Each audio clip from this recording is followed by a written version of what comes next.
Hey, hi. Welcome to an explanatory, that's the word, episode of Busboy Millionaire. And the explanatory part of it is, why do I call it Busboy Millionaire? And I will tell you this in the next few minutes, and you'll understand why I think what I'm doing is adding value. So, the idea of Busboy Millionaire came to me about 3 or 4 years ago, and it was all because I wanted to share my experiences. Because a lot of people were asking me about, how did you do what you did? You know, what's your background? How can I do what you're doing? And I said I could offer some information that I hope that could help people. And at that time, there was this movie out. This was more than 4 years ago. I think it's maybe 6 years ago. Slumdog Millionaire, and I loved that story. And even though it was about a guy that he did, he won money, but it was a story about perseverance and getting through things. And I think that's a lot of what I've done.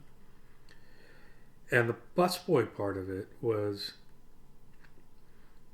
I dropped out of university within 6 months when I was first there, and I kept working in the only job that I knew, which was I was a busboy.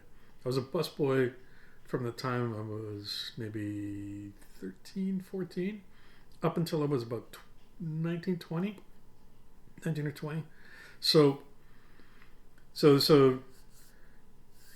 the Slumdog Millionaire movie had come out.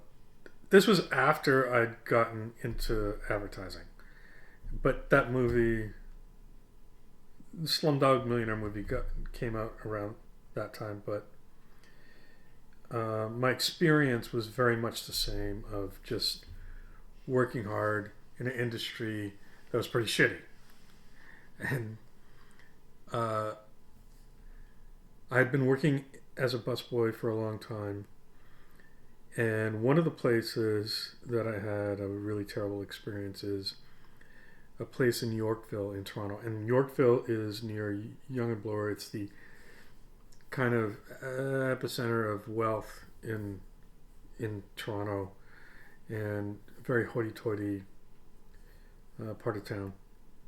And I had a job there as a busboy for a summer in a really fancy, busy restaurant. And there was this one night, when you're a busboy, you're at the low totem pole of, you're way down there. No one gives a shit about you. And the waiters are above you, the chefs, the sous chefs, everybody's above you. You're down there with the dishwashers, etc., cleaners, etc. And this one night, this sous chef tore me another asshole, and I can't remember what the reason was, but he made me cry. I was like so upset. I was like 14 years old, right? So I quit that job, and then this is Yonge and Bloor area. Then a few months later, I got another job at a place called Shopsy's Delicatessen at Front and Yonge Street. Shopsy's, I don't even know if they have any locations anymore, but they were a big delicatessen name back in the day. Huge, huge business. And I was a busboy down there in this commercial building that was about 13 or 14 floors. So I was a busboy there, and I did my time there for about 6 months, and I would go and deliver food to all the big, high-paying, these big lawyers' offices around town, right in the downtown core. And I did that for a while, but I kept pursuing my idea of becoming somebody in advertising.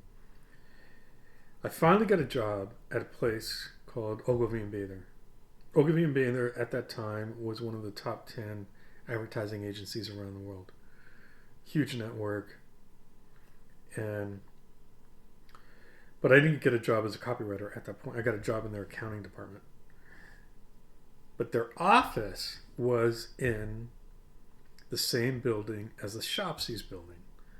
So 6 months later, I'm upstairs working in the accounting department of this. No, we'd moved, sorry. We weren't at the Shopsies building first. We were down the street, and then we moved there later.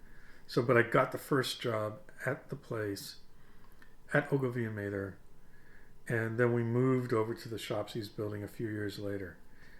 And then I was in the Shopsies building as a copywriter, making, I don't know, $30,000, $20,000 or whatever. And some of the guys I worked with at the Shopsies building now were still down there at the restaurant. And I remember going down there. I would go down there and get lunch, and I would go to the deli bar and then the deli counter and order stuff. And I'd see the same guys I used to work with. And it was quite a humbling experience. I still remembered them. And I would just tip. I would tip a lot. I remember having client meetings down there in that restaurant. And the same career waiters and busboys and stuff that were down there,